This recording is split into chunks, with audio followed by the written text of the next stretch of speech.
की कल्याण डोंबिवली महानगरपालिकेच्या मुख्याधिकाऱ्यांनी, समजा आपण असं धरू की 1988चा आदेश अंमलात आणला आणि त्यावर वाद झाला, पण या आदेशाला स्थगिती देण्याचे अधिकार देवेंद्र फडणवीस यांच्याकडे होते.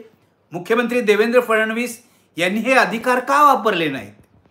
म्हणजे आश्चर्य या गोष्टीचं वाटतं की सगळीकडे प्रशासक आहेत आणि एका पाठोपाठ एक महानगरपालिका, कल्याण डोंबिवली, नागपूर, जळगाव, नाशिक, कोल्हापूर, इचलकरंजी, मालेगाव या सर्व महानगरपालिका या आदेशाची अंमलबजावणी करतायत आणि मुख्यमंत्री त्याला स्थगिती देत नाहीत.